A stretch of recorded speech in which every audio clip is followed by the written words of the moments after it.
නායක මාහිමිපාණන් වහන්සේ ඒ වගේම අපේ පඬිතාඳුරන් වහන්සේ ප්‍රධාන මහා සංඝරත්නයන් අවසරයි සදහැබර පින්නතුනි අපි සාදුකාරයක් දීලා নমස්කාරය කියන්ට ආජීවට්ටමක සීලය සමාදන් වෙන්න.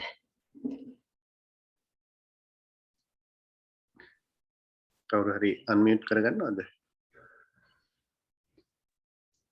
සාදු සාදු සාදු නමෝ තස්ස භගවතු අරහතෝ සම්මා සම්බුද්දස්ස නමෝ තස්ස භගවතු අරහතෝ සම්මා සම්බුද්දස්ස නමෝ තස්ස භගවතු අරහතෝ සම්මා සම්බුද්දස්ස බුද්ධං සරණං ගච්ඡාමි බුද්ධං සරණං ගච්ඡාමි ධම්මං සරණං ගච්ඡාමි ධම්මං සරණං ගච්ඡාමි සංඝං සරණං ගච්ඡාමි සංඝං සරණං ගච්ඡාමි ဒ ුතියම්පි බුද්ධං සරණං ගච්ඡාමි ဒ ුතියම්පි බුද්ධං සරණං ගච්ඡාමි ဒ ුතියම්පි ධම්මං සරණං ගච්ඡාමි ဒ ුතියම්පි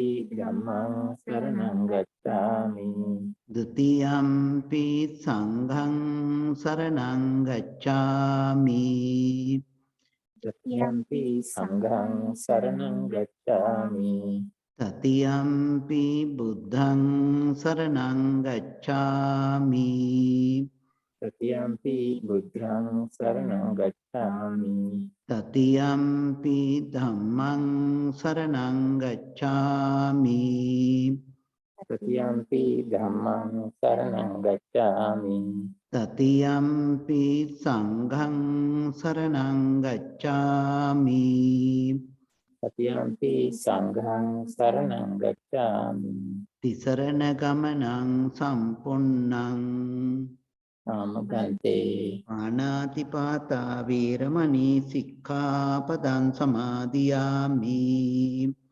පාණාතිපාතා වේරමණී සික්ඛාපදං සමාදියාමි අදින්නාදාන වේරමණී සික්ඛාපදං සමාදියාමි අදින්නාදාන වේරමණී සික්ඛාපදං සමාදියාමි කාමේසු මිච්ඡාචාරා වේරමණී සික්ඛාපදං සමාදියාමි කාමේසු මිච්ඡාචාරා වේරමණී සික්ඛාපදං සමාදියාමි මුසාවාදා වේරමණී සික්ඛාපදං සමාදියාමි මුසාවාදා වේරමණී සික්ඛාපදං සමාදියාමි පිසුනා වාචා වේරමණී සික්ඛාපදං සමාදියාමි පිසුනා වාචා වේරමණී සික්ඛාපදං සමාදියාමි පරුසා වාචා වේරමණී සික්ඛාපදං සමාදියාමි පරුසා වාචා වේරමණී සික්ඛාපදං සමාදියාමි සම්පප්පලාපා වේරමණී සික්ඛාපදං සමාදියාමි සම්පප්පලාපා වේරමණී සික්ඛාපදං සමාදියාමි මිච්ඡා ආචීවා වේරමණී සික්ඛාපදං සමාදියාමි මිච්ඡා ආජීවා වේරමණී සික්ඛාපදං සමාදියාමි තිසරණේන සද්ධින් ආචීවාට්ඨමක සීලං ධම්මං සාදුකං සුරක්ඛිතං කତ୍වා අප්පමාදීන සම්පාදිත සම්බන්තේ සාදු සාදු සාදු සමන්ත චක්ඛවාලේසු අත්‍රා ගච්ඡන්තු දේවතා සද්ධම්මං මුනි රාජස්ස සුනන්තු සග්ග මොක්ඛදං ධම්ම ශ්‍රවණ කාලෝ අයං බදන්තා ධම්ම ශ්‍රවණ කාලෝ අයං බදන්තා ධම්ම ශ්‍රවණ කාලෝ අයං බදන්තා නමෝ තස්ස භගවතු අරහතෝ සම්මා සම්බුද්දස්ස නමෝ තස්ස භගවතු අරහතෝ සම්මා සම්බුද්දස්ස නමෝ තස්ස භගවතු අරහතෝ සම්මා සම්බුද්දස්ස සම්මා සම්බුද්ධ මතුලං සසද්දම්ම ගණොත්තමං අභිවාදිය බාසිස්සං අභිධම්මත්ත සංඝහන්ති සාදු සාදු සාදු. අතිපූජනීය අති ගෞරවනීය අපට අවසර අපේ බ්‍රාහ්මණකම මුදිත නායක මාහිම්පාණන් වහන්සේ ඒ වගේම අපේ ගෞරවනීය අපේ සංකීච්ඡ පණ්ඩිත හාමුදුරන් වහන්සේ වරප්‍රමුඛ පූජනීය වන්දනීය මහා සංඝරත්නයන් අවසර සදාවන්ත සත්පුරුෂ පින්නතුනි අපි හැමදිනම අදත් සූදානම් වෙන්නේ අභිධර්මය ශ්‍රවණය කරන්නට කතා කරන්නට. ඉතින් අපි මං හිතන්නේ මාසිකින් විතර වාගේ මේ මුණ ගැහෙන්නේ මාසික පමණ කාලයක්. අපේ කටින පින්කම් කාලය නිසා අපිට මේ කාලය තුලදී මුණ ගැහෙන්න බැරි වුණා. අපි පාඩම පවත්වන්නට බැරි වුණා. ඉතින් ඒ තරම් කාලයක් ගත වෙනකොට මම හිතන්නේ අමතක වෙන්න නැතුව ඇති මතක ඇති පාඩම් ටික අපි අභිධර්මයේ පටන් ගත්ත තැන ඉඳලා කෙටියෙන් සිහිපත් කරනවා නම් අපි ත්‍රිපිටකය ගැන කතා කළා. අභිධර්ම දේශනාව කලේ කොහෙදද? කොයි විදිහේ පසුබිමක්ද තිබුණේ? මනුෂ්‍ය ලෝකයේ කාටද දේශනා කළේ කියන කරුණු කතා කළා. එතකොට අපි කතා කරගන්න හේතුණා දීර්ඝතම දේශනාව ලෞතර බුදුරජාණන් වහන්සේ තවුතුසා දිව්‍ය ලෝකයේදී කරන ලද දේශනය. ඒ වගේම අතිශම්සිෂ්ඨ දේශනාව සරියුත් මහරහතන් වහන්සේට බුදුරජාණන් වහන්සේ කරන දේශනාව. ඒ වගේම සංක්ෂිප්ත දේශනාව සරියුත් මහරහතන් වහන්සේ 500ක් හාමුදුරන් වහන්සේලාට කරන දේශනාව. ඉතින් මේ තමයි මේ අභිධර්මය ආරම්භ වුණ විදිහ. ඉතින් අපි සත්පත්‍රණය පිළිබඳව මතක් කරලා මේ අභිධර්ම දේශනාව ආරම්භ කළා. ඉතින් අපි පටන් ගත්තේ පරමාර්ථ ධර්මයන්ගෙන් සම්මුති පරමාර්ථ කියන දෙක විස්තර කරමින්. එතකොට පරමාර්ථ ධර්මයන් හැටියට අපි චිත්ත, චෛතසික, රූප, නිබ්බාන කියන මේ හතර ගැන කතා කළා. ඉන් අනතුරුව අපි සිත් ගැන කතා කරන්න පටන් ගත්තා. අපි සිත් 89ක් එහෙම නැත්නම් 121ක් තියෙනවායි කියලා අපි යොදා ගන්නට යෙදුණා. ඉතින් මේ කතා කර ගන්නට යෙදුන සිත් පිළිබඳව අපි කතා කරන්න පටන් ගත්තා. ඒ සිතුත් අපි මේ වර්ග කරගත්ත භූමි වශයෙන් කාමාවචර භූමිය, රූපාවචර භූමිය, අරූපාවචර භූමිය, ලෝකෝත්තර භූමිය කියලා විනාඩියක් දෙන්න පොඩ්ඩක් කට්ටියක් ඇවිදilla අපි හාන්දරනේ මම බලලා එන්න.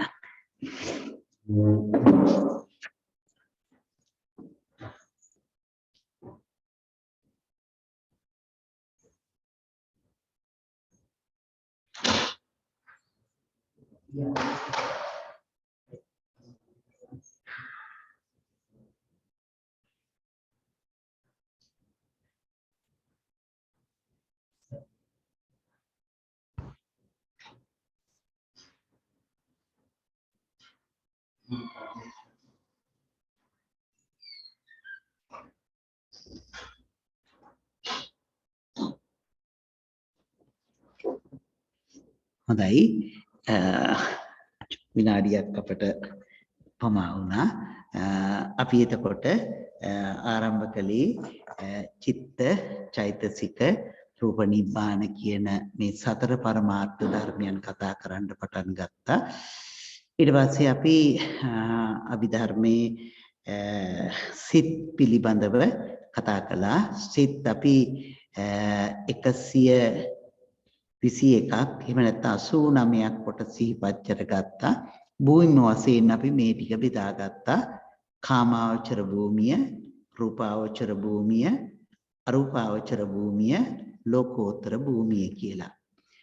කාමාවචර භූමියේ සිත් 54කුත්, රූපාවචර භූමියේ සිත් 15කුත්, අරූපාවචර භූමියේ සිත් 12කුත්, ලෝකෝත්තර භූමියට සිත් 8ක් එහෙම නැත්නම් 40කුත් වශයෙන් අපි බෙදා ගන්නට යෙදුණා. ඉතින් මේ ටිකෙන් අපි කාමාවචර භූමියේ තියෙන සිත් පිළිබඳව කතා කළා. කාමාවචර භූමියේ සිත් අපි නැවතත් කොටස් තුනකට බෙදා ගන්නට යෙදුණා. අකුසල සිත්, අහේතුක සිත්, ඒ වගේම කාම සෝබන සිත් කියලා. අපි අකුසල සිත් පිළිබඳව කතා කළා. අකුසල සිත් 12ක් තියෙනවා කියලා අපි කතා කළා. ඒ අකුසල සිත් 12 අපි දන්නවා ලෝභ වශයෙන් 8කුත්, දේශ වශයෙන් 2කුත්, මෝහ වශයෙන් 2කුත් තියෙනවා කියලා අපි කතා කරගන්න යෙදුණා. එතකොට ලෝභ, දෝෂ, මෝහ වශයෙන් තියෙන මේ අකුසල් ධර්මතාවයන් ටික පිළිබඳව අපි ටිකටම කතා කළා. එතකොට මේ අකුසල සිත් ලෝභය පිළිබඳව ඒ සිත් ඇති වෙන්නේ කොහොමද? කොයි අවස්ථාවල් වලදීද මේ ලෝභ සහගත සිත් අපිට හටගන්නේ? ඉතින් ඒ ලෝභ සහගත සිතක් නැතිව අපි අපේ කටයුතු ටික සිද්ධ කරගන්නේ කොහොමද කියන බව අපි සාකච්ඡා කරගන්න යෙදුණා. ඒ වගේම ඊළඟට අපි කතා කරගන්න යෙදුණා දේශ සහගත සිත්.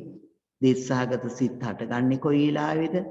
ඒ දේශයෙන් අපි වැළකීලා ඉන්නේ කොහොමද? මේ කරුණු අපි සාකච්ඡා කළා. ඒ වගේම මෝහ සහගත සිත් පිළිබඳවත් අපි කතා කළා. මෝහ සහගත සිත් දෙක පිළිබඳව.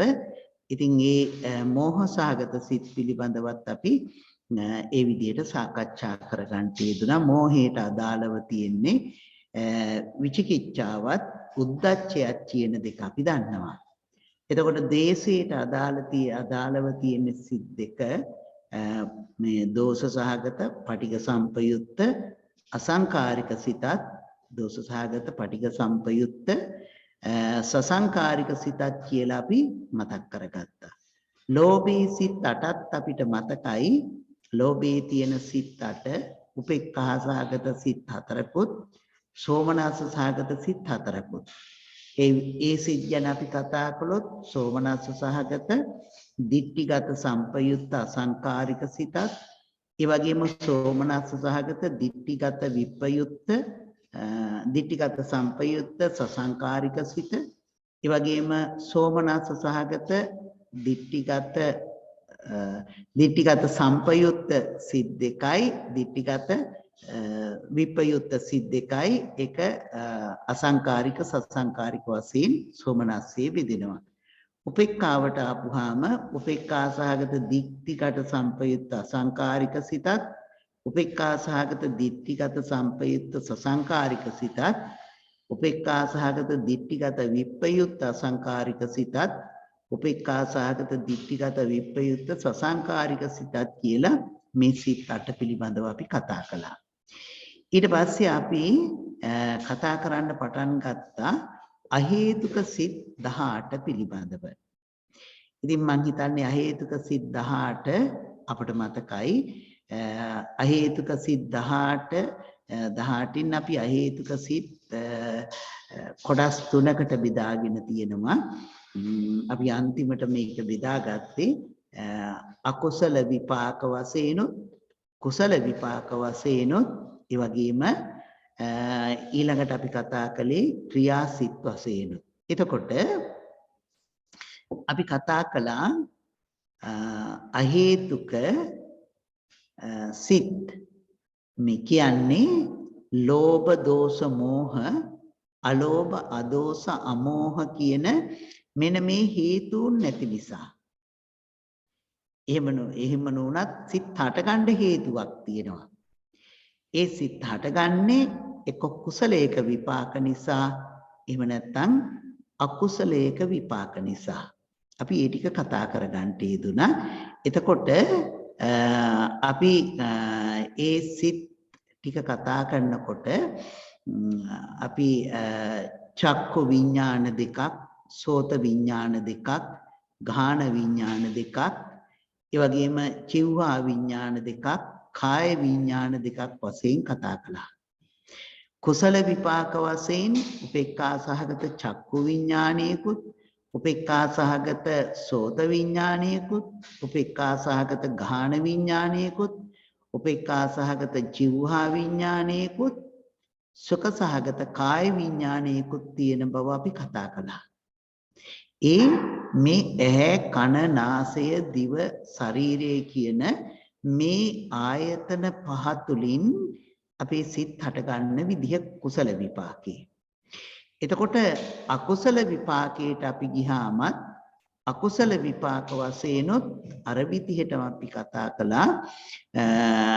ඇහැට අවලක්ෂණ අපි මතක් කළොත් අපිට අනිෂ්ට රූපයක් පේනකොට, ඉෂ්ට නැති එකක් පේනකොට, අපේ නැත්නම් ඉෂ්ට නැති අරමුණක් එනකොට ඒ අකුසල විපාකයක් වශයෙන් කතා කරගෙන උපේක්ඛා සහගත චක්කු විඥාන, උපේක්ඛා සහගත ගාහන විඥාන, උපේක්ඛා සහගත ජීවා විඥාන, ඒ වගේම දුක්ඛ සහගත කාය විඥාන කියලා විඥාන සිත් පහක් කතා කළා.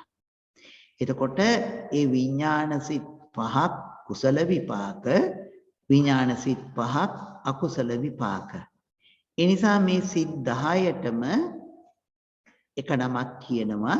ඒ තමයි දෙපස් විඥානීය කියලා කියන්නේ. එතකොට මේ දෙපස් විඥානය මොකද්ද කියලා අපි කතා කරගත්තා. ඊළඟට අපි දන්නවා අපට ඇහැට අරමුණක් එනකොට මේ ඉන්ද්‍රියන් පහ තුල අරගත්තාම මේ ඉන්ද්‍රියන්ට අරමුණක් එනකොට අපේ සිත භවාංගයේ තිබිලා භවාංග චලනීය වෙලා භවාංග උපච්ඡේදයටපත් වෙලා ඊට පස්සේ සිත ඒ ආයතනයට යොමු කරනවා. ඒ ආයතනයට යොමු කරන සිත ආවජ්ජන සිත කියලා අපි කතා කළා.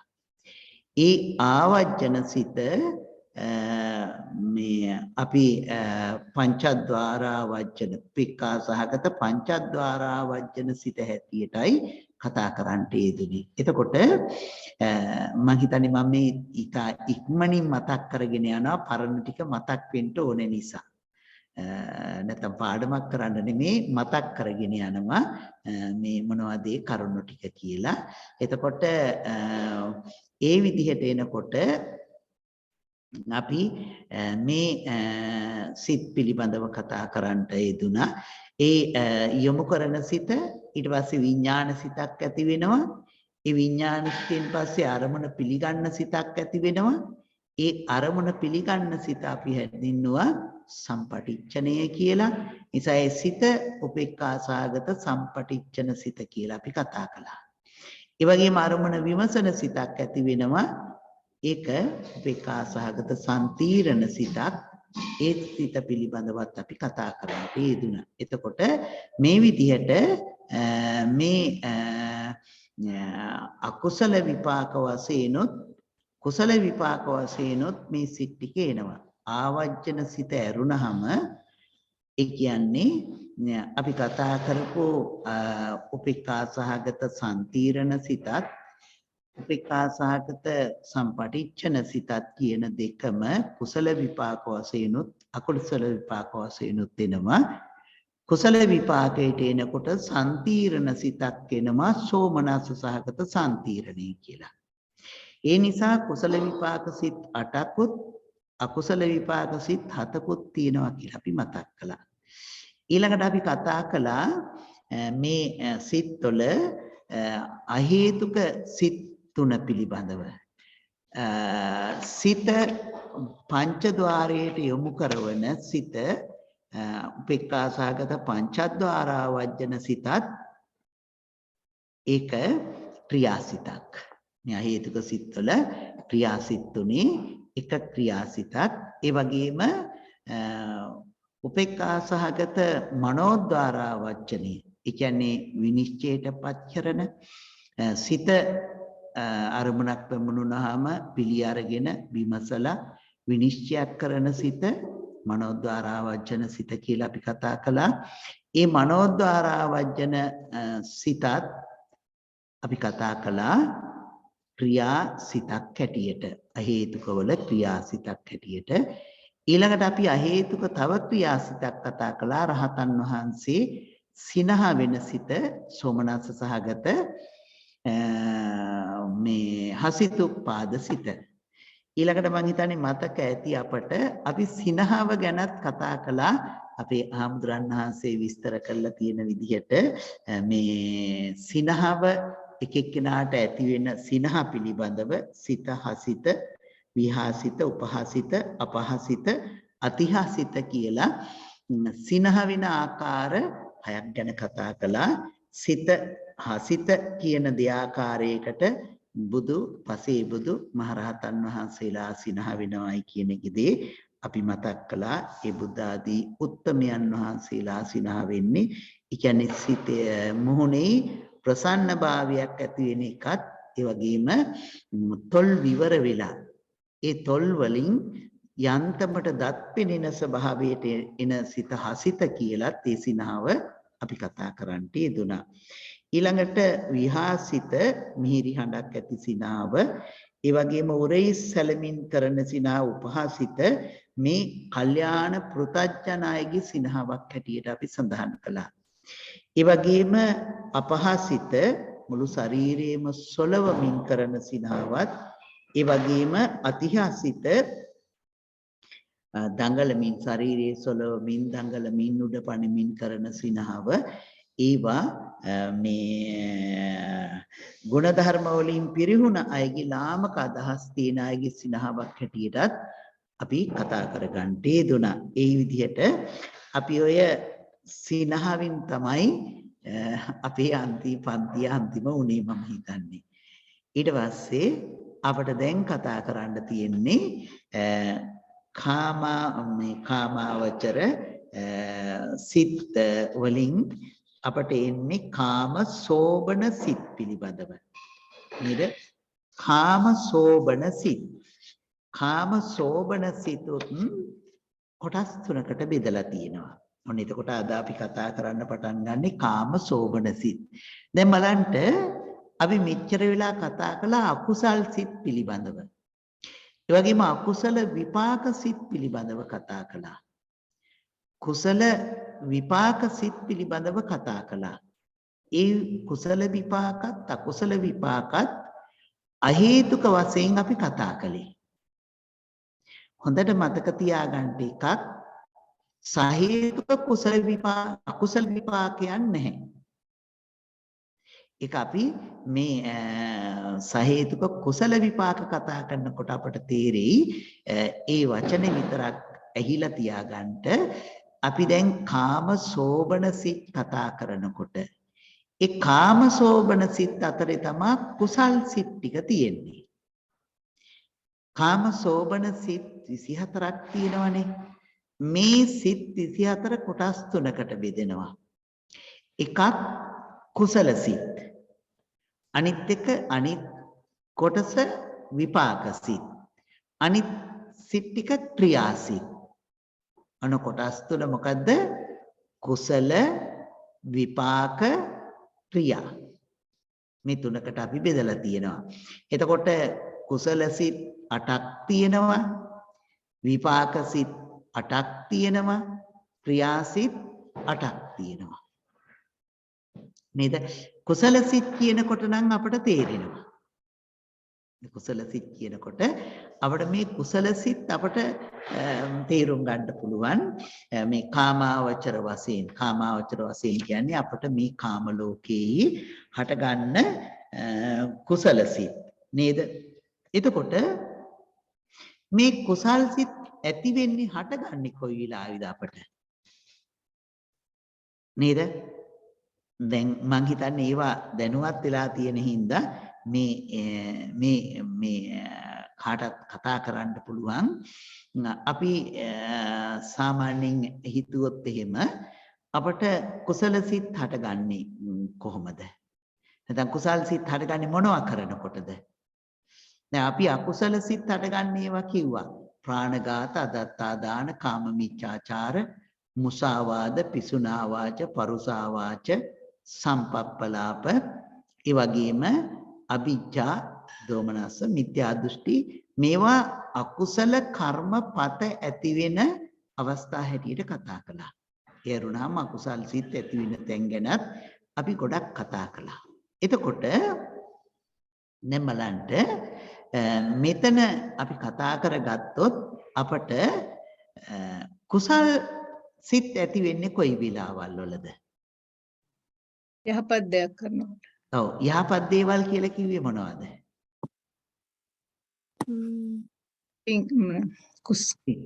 කුසල කර්මයක් කරනවා. ඔව් මොනවාද කුසල කර්ම? මෛත්‍රී කිරීම, ශ්‍රද්ධාව.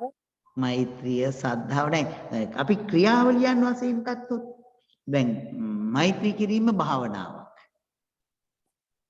නේද? සද්ධාව කියන එක චෛතසිකයක්. ක්‍රියාවලියක් නෙවෙයිනේ. ක්‍රියාවක්. භාවනා කරන එක ක්‍රියාවක්. දන් දෙන එක ක්‍රියාවක්. නේද? එතකොට කුසල් හට ගන්න තැන් මොනවද? දාන සීල භාවනා. දාන සීල භාවනා. වල තුනක් තියෙනවා. තවත් තියෙනවා. පංච සීලය රැකී දාන සීලය. සීලය එතකොට. ඔව්. දානීය තියෙනවා, සීලය තියෙනවා, භාවනාව තියෙනවා. මෛත්‍රී, බුදු ගුණ මේ ඔක්කොම මේ භාවනා තුළට එකතු වෙනවා. නේද? දාන, සීල, භාවනා. වෙන මොනවද? අහලා තියෙනවද? දැන් අපි ඉස්සෙල් දාන සීල භාවනා කියලා කියන කොටත් අපට හොඳට මතකයිනේ. අපි නිතර කියනවා තීනි මානි වික්කවේ පුඤ්ඤ කිරිය වස්තුනි කතමානි තීනි දානමයන් පුඤ්ඤ කිරිය වස්තු සීලමයන් පුඤ්ඤ කිරිය වස්තු භාවනාමයන් පුඤ්ඤ කිරිය වස්තු කියලා. පින් කිරියවත් තුනයි දාන සීල භාවනා කියලා. ඊ ඇරින්ද තව මොනවද තියෙන්නේ? අපිට මතකද දස පුණ්‍ය ක්‍රියා? දස පුණ්‍ය මතකද? මොනවාද දස පුණ්‍ය ක්‍රියා? දාන සීල වලින් පටන් ගන්න. දාන සීල භාවනා වෙය්‍යාවච්ච අපචායන මතකද?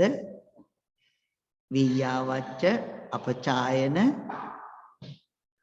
දේශනා සවන පත්ති පත්තානුමෝදනා තිට්ඨිජ කම්මතා නේද? මතකද?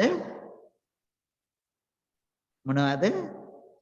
දාන සීල භාවනා වෙය්‍යාවච්ච අපචායන දේශනා සවන පත්ති පත්තානුමෝදනා දිට්ඨි ඉජුකම්මතා.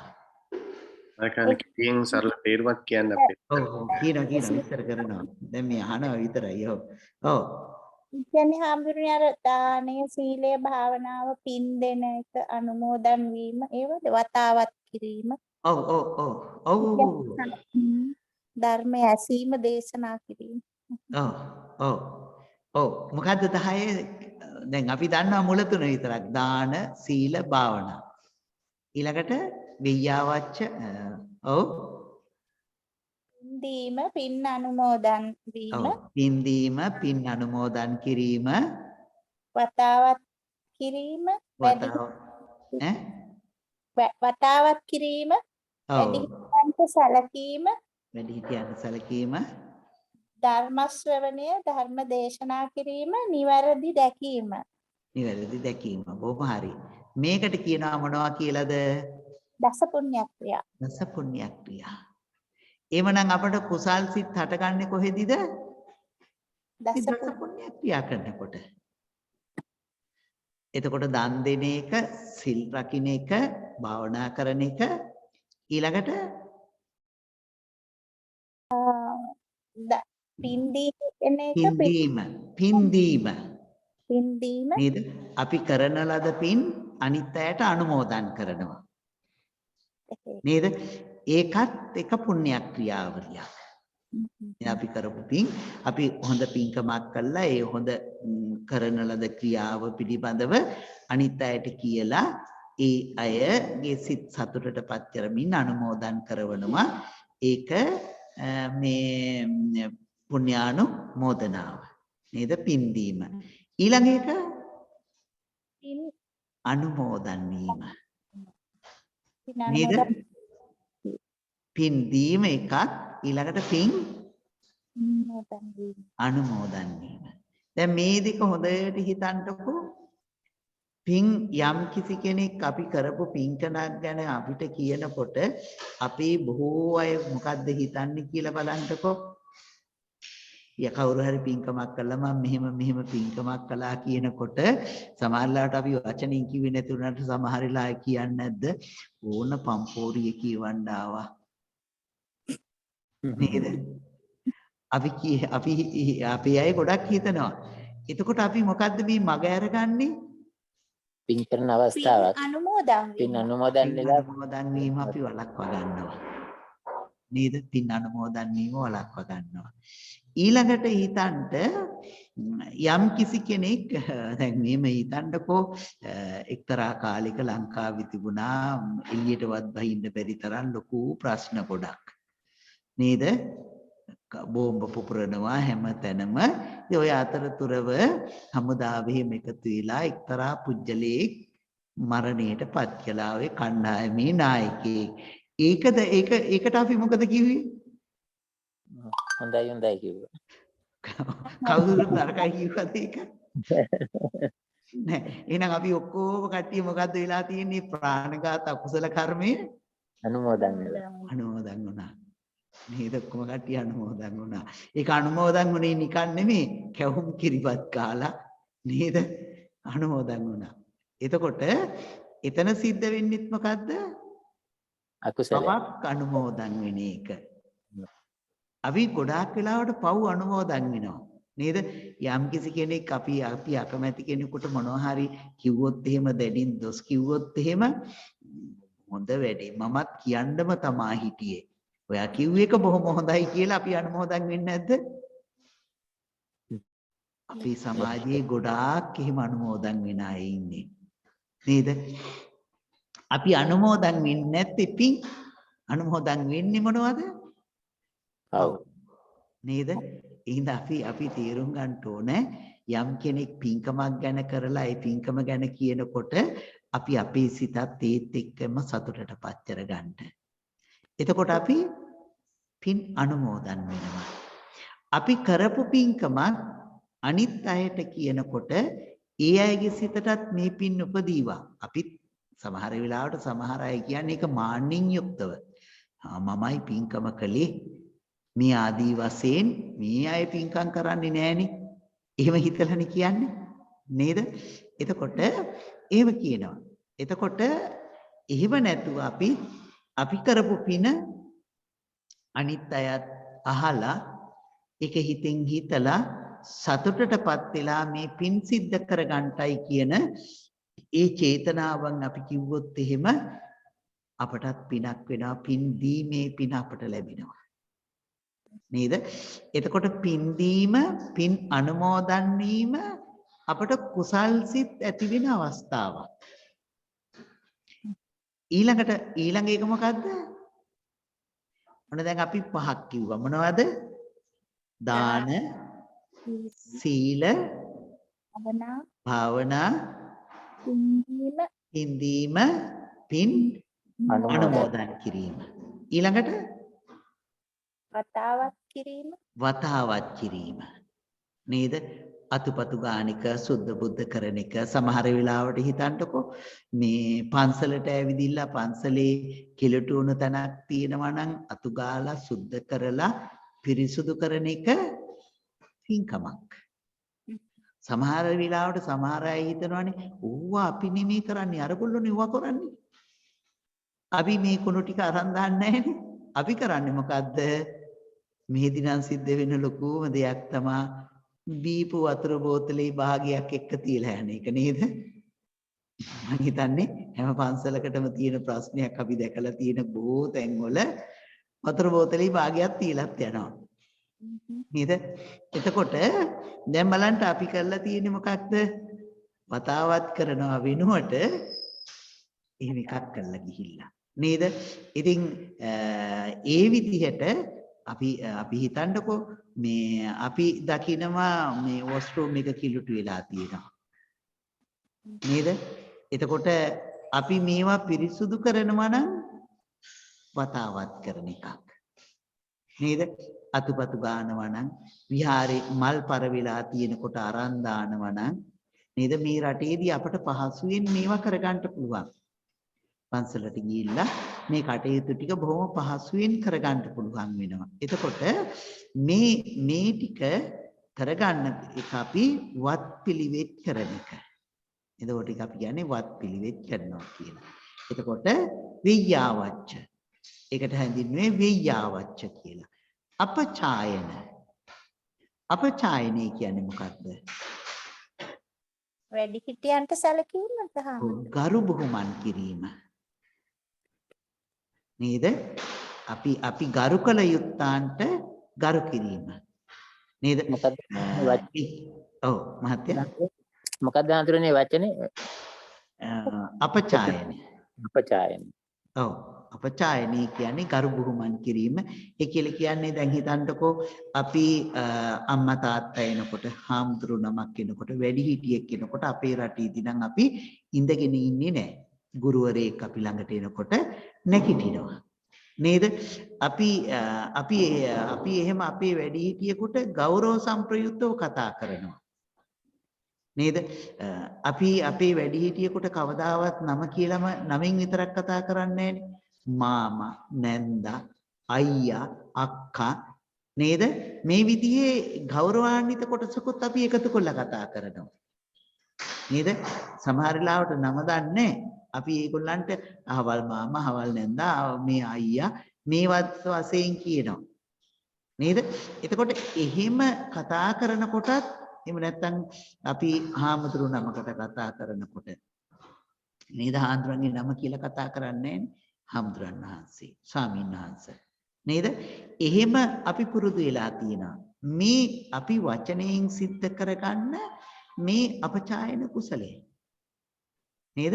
අපචායන කුසලය අපිට සිද්ධ වෙන්නේ කොහොමද? එතකොට මේ ගරු බුහුමන් කිරීම වචනයෙන් කරන්න පුළුවන්, ක්‍රියාවලියෙන් කරන්න පුළුවන්, ලිඛිතවත් කරන්න පුළුවන්. නේද? නමක් ලියනකොට හිතන්නකෝ අපි බුදුහාමුදුරන් වහන්සේ කියලා ලියනකොට බුදු කීතරක් කියලා ලියන්නේ නැහනේ.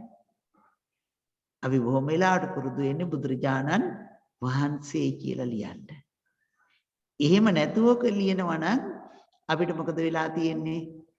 අපි අර අපචායන කුසලයෙන් අයින් වෙලා ලිඛිතව.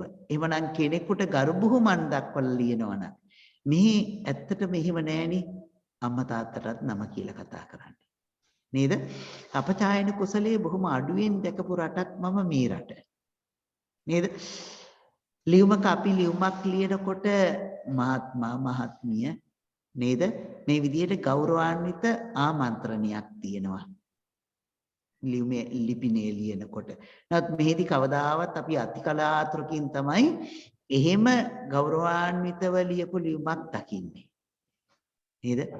එහෙම නැතුව නම විතරක් නිකම්ම ලියනවා. ඒක තමයි මේ පුරුදු වෙලා තියෙන්නේ.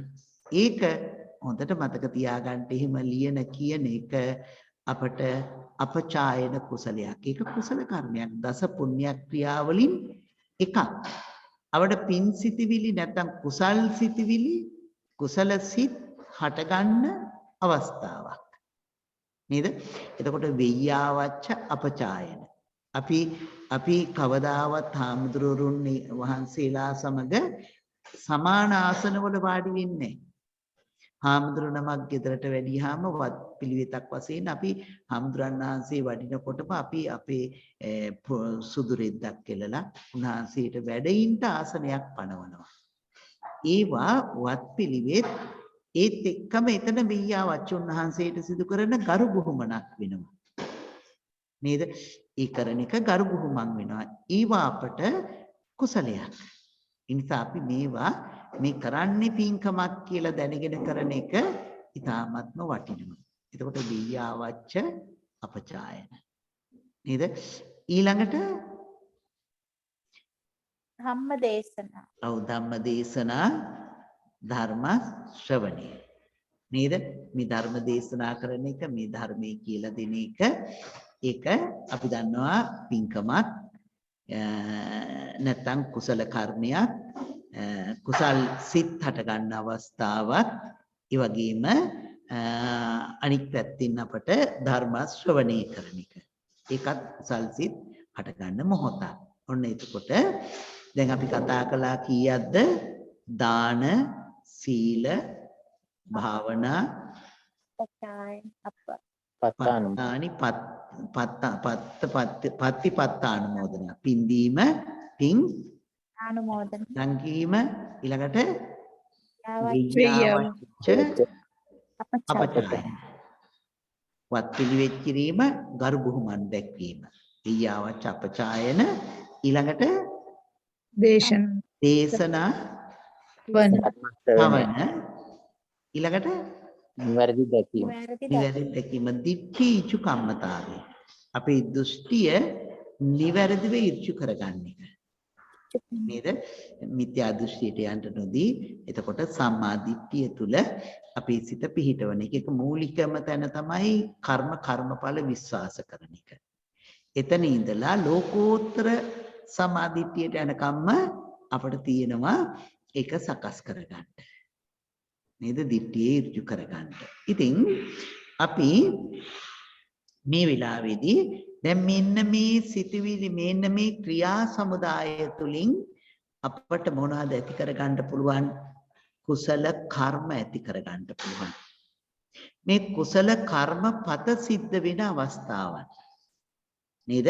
කුසල කර්මයක් මේ සිදුවෙන අවස්ථාවන්.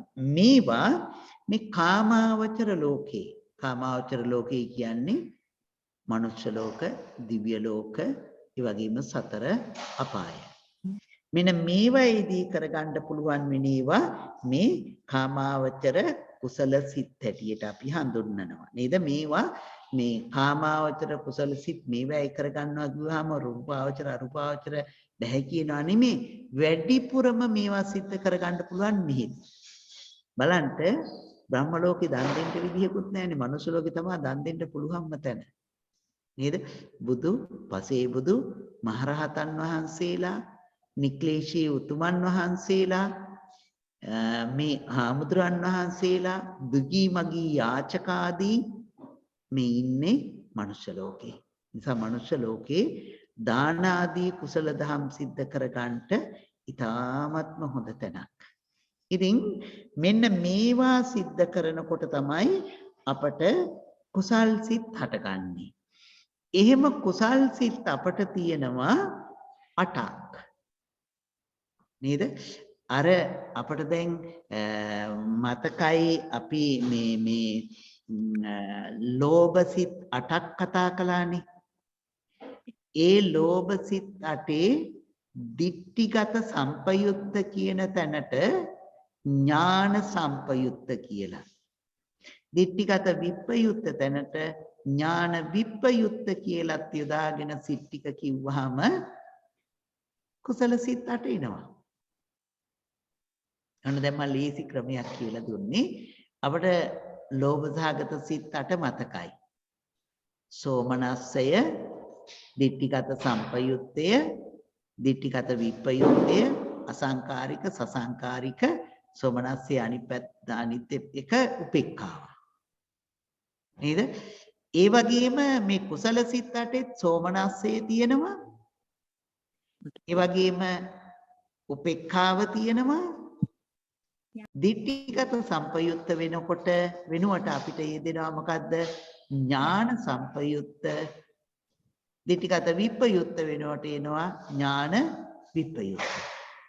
අසංකාරික සසංකාරික මේ විදිහට වෙනවා. නේද? දැන් අපි අර ඒදා ගිය සැරේ මේ ලෝභ සිත් ටික කතා කරනකොට අපි ටිකක් ඕක ලියලා හැදුවනේ. මම හිතන්නේ මම ඒක පොඩ්ඩක් මතක් කරලා දෙන්නම්. දැන් අපිට ලෝභ සිත් 8 මතක නම් මේ කුසල සිත් 8 ලේසියෙන්ම මතක තියාගන්න පුළුවන්. කුසල සිත් 8 පිළිබඳව අපිට ප්‍රශ්නයක් නැහැ, පහසුවෙන්ම මතක තියාගන්න පුළුවන් ඒ කුසල් සිත් 8. අපි බලමු කොහොමද මේ කුසල් සිත් 8 අපි ඇති කරගත්තේ කියලා. මම කෙටියෙන් මතක් කරලා දෙන්නම්. මේ කුසල සිත් පිළිබඳව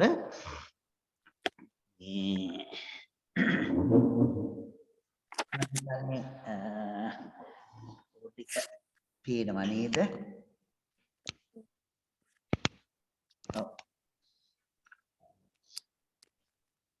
අපි කතා කළේ සෝමනස්ස. පේනවා නේද? එහෙමයි නායක.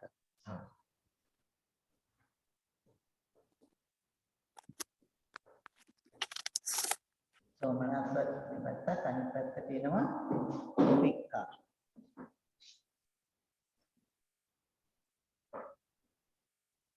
ඊට පස්සේ අපි අනිශ්චල කතා කළා මොකද්ද? දිට්ඨිගත සම්පයුක්ත. ඉතින් මේකේ තියෙන්නේ ඥාන සම්පයුක්ත කියලා. නේද? ඥාන සම්පයුක්ත.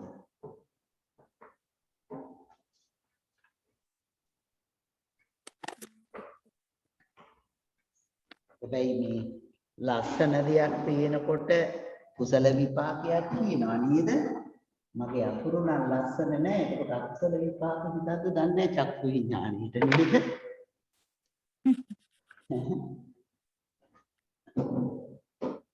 ඥාන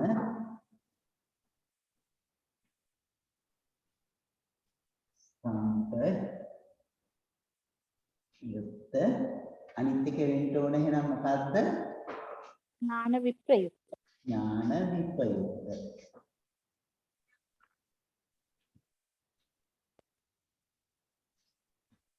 අනිත් පැත්තට එන්න ඕන මොකද්ද?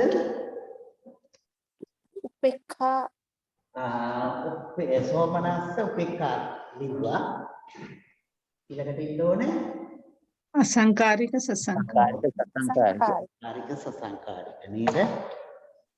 ඊළඟට ඉන්න ඕනේ අසංකාරික සසංකාරික.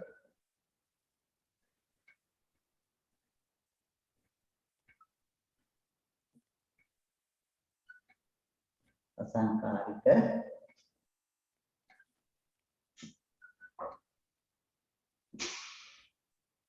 අපි දන්නවනේ සෝමනස්ස කියලා කිව්වේ සතුට. උපේක්ඛාව කියලා කිව්වේ සතුටක් නැතුව තරහකුත් නැතුව මධ්‍යස්ථව ඉන්න ස්වභාවය. ඥාන සම්පයුක්තයි කියන්නේ නුවණ යෙදිලා තියෙනවා. ඥාන විප්‍රයුක්තයි කියලා කියන්නේ නුවණ යෙදිලා නැහැ. අසංකාරිකයි කියලා කිව්වේ තමා තුලින්ම තමා තුලින්ම වෙන කෙනෙක් මෙහෙවන්න නැතුව තමන් තුලින්ම ඇති වුණේ. සසංකාරිකයි කියලා කිව්වේ තව කෙනෙක් නිසා තමයි මෙහෙवला හෝ තමන්ම තමන්ගේ සිත නැවත නැවත ඒකට යොමු කරවලා නේද? එහෙම ඇති වෙන එකට කිව්වා සසංකාරී. මතකයිනේ ඒක සාටක බමුණන්ගේ කතාව අපට නේද? එහෙයි. ඔව්.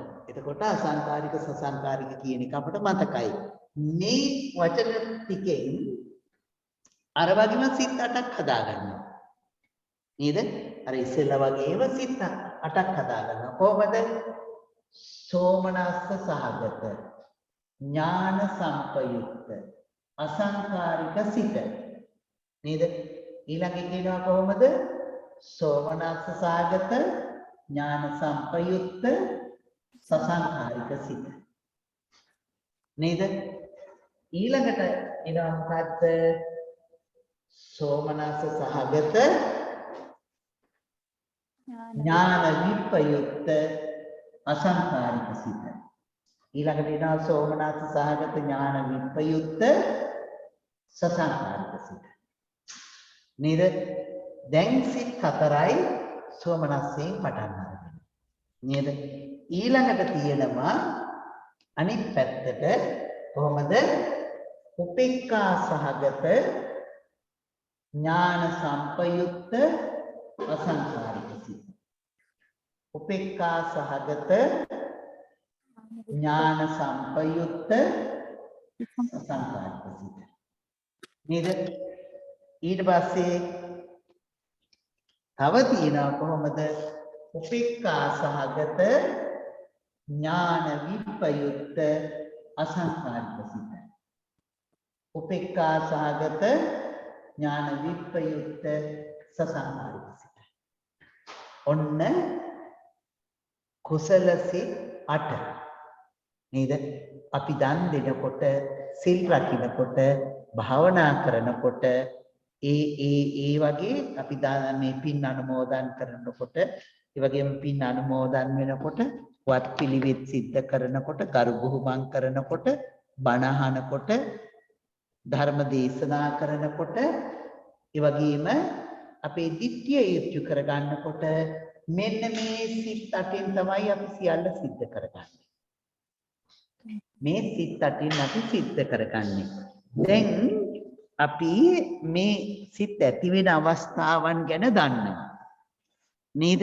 මේ සිත් ඇති වෙන අවස්ථාවන් ගැන දන්නවා.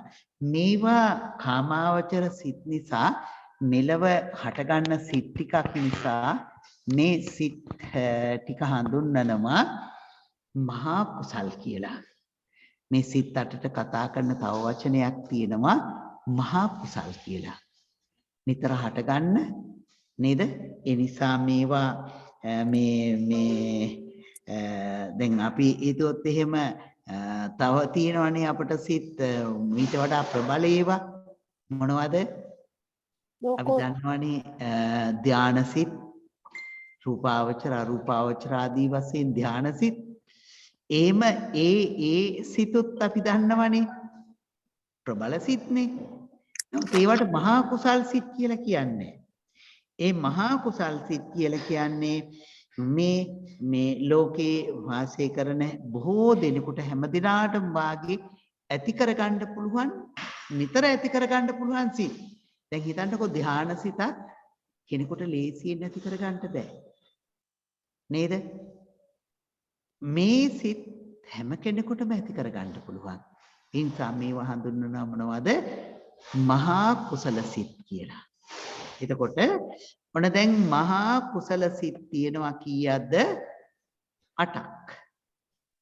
එහෙම නැත්නම් කාමාවචර කුසල් සිත් තියෙනවා 8ක්. එතකොට කාමාවචර කුසල් සිත් 8 තමයි මේ අපි කතා කළේ. දැන් මේ කාමාවචර කුසල් සිත් 8 පිළිබඳව අපිට ඉතින් ගොඩාක් දේවල් දැන් කතා කරන්න තියෙනවා. නේද? මොකද අපිත් කුසල ධර්ම සිද්ධ කරනවානේ. අපි දන් දෙනවා, සිල් රකින්නවා, භාවනා කරනවා, වත් පිළිවෙත් සිද්ධ කරනවා, ගරු බුහුමන් කරනවා, ඒ වගේම පින් දෙනවා, පින් අනුමෝදන් කරනවා, ඒ වගේම වත් පිළිවෙත් සිද්ධ කරනවා, ධර්ම අනික් අයට ධර්ම කරුණු කියලා දෙනවා, ධර්ම දේශනාවක්, ධර්ම ශ්‍රවණය කරනවා නේද? අපේ දිට්ඨිය නිවැරදිව පවත්වා ගන්නවා.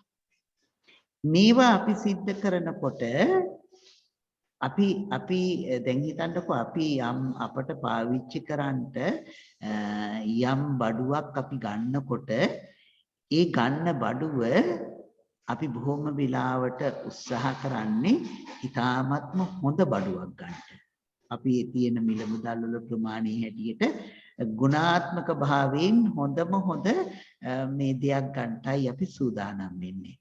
ඒ වගේ අපි පින්කමක් කරගන්නකොට ඒ පින්කමත් හොඳම හොඳ පින්කමක් සිද්ධ කරගන්න ඕනේ අපි. නේද? ගොඩාක් මුදල් වියදම් කරලා ගොඩාක් මහන්සි වෙලා දානියක් දෙනවා. ඒ දානිය දෙනකොට අපේ සිත හරියට පවත්වා ගත්තේ නැත්නම් අපි අර මහන්සි වෙන එකටත් ඒකටත් වඩා මේ අඩු කුසලයක් අපි අතින් සිද්ධ වෙනවා. ශක්තිමත් කුසලයක් සිද්ධ කරගන්නේ කොහොමද කියන එකත් අපි මතක තියාගන්න ඕනේ. අපි බුද්ධ පූජාවන් පූජා කරනවා. නේද? බුද්ධ පූජාවක් පූජා කරනකොට අපි කොහොමද හොඳම හොඳ විදියට පුණ්‍ය ශක්තියක් ඇති කරගන්නේ? ඒක තමයි අපි මේ කුසල් සිත් 8 ඉගෙන ගන්නකොට අපි ඇති කරගන්නම ඕන දේවල් ටික. නේද? හොඳම හොඳ කුසලයක් ඇති කරගන්නේ කොහොමද කියන එක තමයි අපි මේ විස්තර කරගන්න ඕනේ. මේ කුසල් මේ උසස් වීම නේද? මේක මේ දැන් අපි දන්නවා සෝමනස්සය සතුට. නේද? ඊළඟට අසංකාරික සසංකාරික ભેදය. ඇත්තටම කුසලයකදී විපාක දෙනකොට අසංකාරික සසංකාරික ભેදය ඒ තරම්ම බලපාන්නේ නැහැ. අකුසල ධර්මයන්ෙහිදී අසංකාරික සසංකාරික ભેදය ගොඩක් බලපෑවට කුසලයකදී විපාක දෙන අවස්ථාවේදී අසංකාරික සසංකාරික ભેදය ඒ තරම්ම බලපාන්නේ නැහැ. නේද? ඉතින් හැබැයි අසංකාරික කුසලයේ බලවත් කියලා තමයි විස්තර කරන්නේ. ගොඩක් මොකද අර අසංකාරික සසංකාරික ભેදයේදී අකුසලයේදී චෛතසිකයන්ගේ හටගන්න ආකාරයේ වෙනසක් තියෙනවා. නමුත් කුසලයට ආපුවාම චෛතසිකයන් හටගන්න ආකාරයේ වෙනසක් වෙන්නේ නැහැ. නිසා ලොකු වෙනසක් වෙන්නේ අසංකාරික සසංකාරික කුසලයේදී. නමුත් ප්‍රබලත්වයේ වෙන්නේ අසංකාරික කුසලයේ කියන බව මතක තියාගන්න ඕනේ. ඊළඟට සෝමනස්ස උපේක්ඛා. අපි සෝමනස්සව කරන කුසලය අවසරාමතුරු එතෙන්දී වෙනසක් වෙන්නත් පුළුවන් නේද? මොකද තමා තුලින් හිතලා එන එකයි කෙනෙක් කියලා කරනකොට ඒකේ තීව්‍රතාවය පොඩ්ඩක් අඩු වැඩි වෙනස් වෙනකන් එන්න අඩු වැඩි වෙනවා. නමුත් අකුසලයේ තරම් ලොකු වෙනසක් වෙන්නේ නැහැ කියලා මම කියන්න හැදුවේ. හරි. අකුසලයේ එක ලොකු වෙනසක් තියෙනවා. කුසලයේ එහෙම ලොකු වෙනසක් වෙන්නේ නැහැ. දැන් අපි මම මෙහෙම කිව්වොත් එහෙම දැන් හිතන්නකෝ අපි දන්නවනේ තීන මිද්දේ කියලා නේද? තීන මිද්ද කියලා කියන්නේ මොකක්ද? නිදිමත සිතෙහි අලස බව. අලසකම නිදිමත විතරක්ම නෙවෙයි. ඔව් සිතෙහි හැකිලුණු සිතෙහි කයෙහි අලසකම නැත්නම් චිත්ත චෛතසිකයන්ගේ අලසකම දෙකක්නේ තීනය. සිතේ අලසකම මිද්දය චෛතසිකයන්ගේ අලසකම. මේක අපි සිත කය කියලා කියනවා නේද? එතකොට මේ අලසකම ඇති වෙන්නේ මොන සිතකද?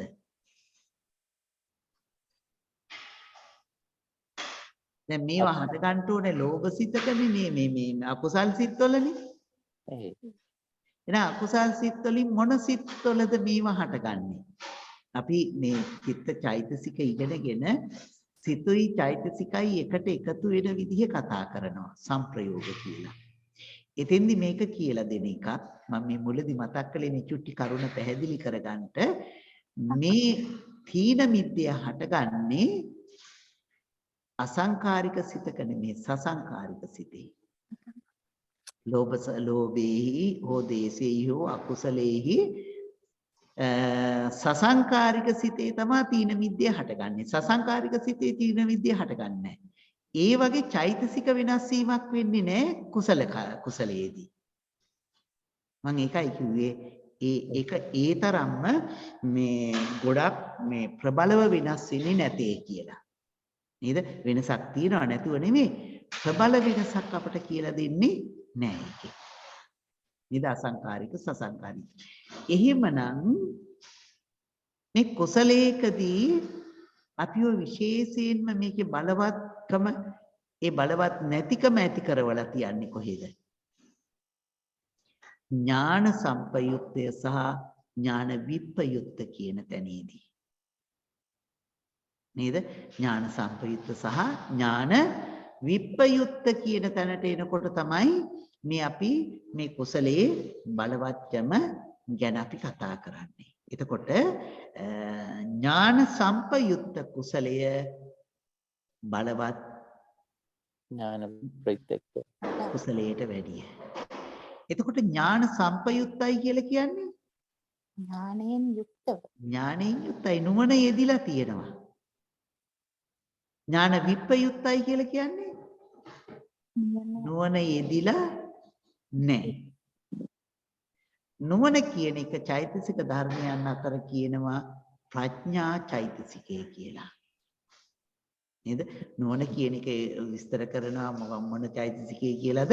ප්‍රඥා චෛතසිකය කියලා. එතකොට ප්‍රඥා චෛතසිකයේ යෙදුණු සහ නොයෙදුණු කියන එක තමයි ඥාන සම්පයුත්ත සහ ඥාන විප්පයුත්ත කියන එක අතරතුරදී අපිට කතා කරන්න තියෙන්නේ. ඔව්. එතකොට මේ ටික මේ පුණ්‍ය ක්‍රියා සිදු වෙන තැන් පුණ්‍ය ක්‍රියාවලියන් පිළිබඳව මේ තියෙන ආකාර දැන් හිතන්නකෝ අපි පිරිස ඔක්කොම එකට එකතු වෙලා දානයක් දෙනවා. අපි කට්ටියම එකට එකතු වෙලා දානයක් දෙනවා. ඔක්කොම අයට එකම විදිහේ සිතක් හටගනීද? නෑ. විනාශ සිත් ටිකක් හටගන්නේ. ඒ විනාශ වෙන්නේ මොනවා නිසාද? අර ඉස්සෙල්ලා කිව්වේ ශ්‍රද්ධාව, වීරිය, සිහිය, නුවණ ආදී මෙන්න එකම සිතක් හටගන්නේ.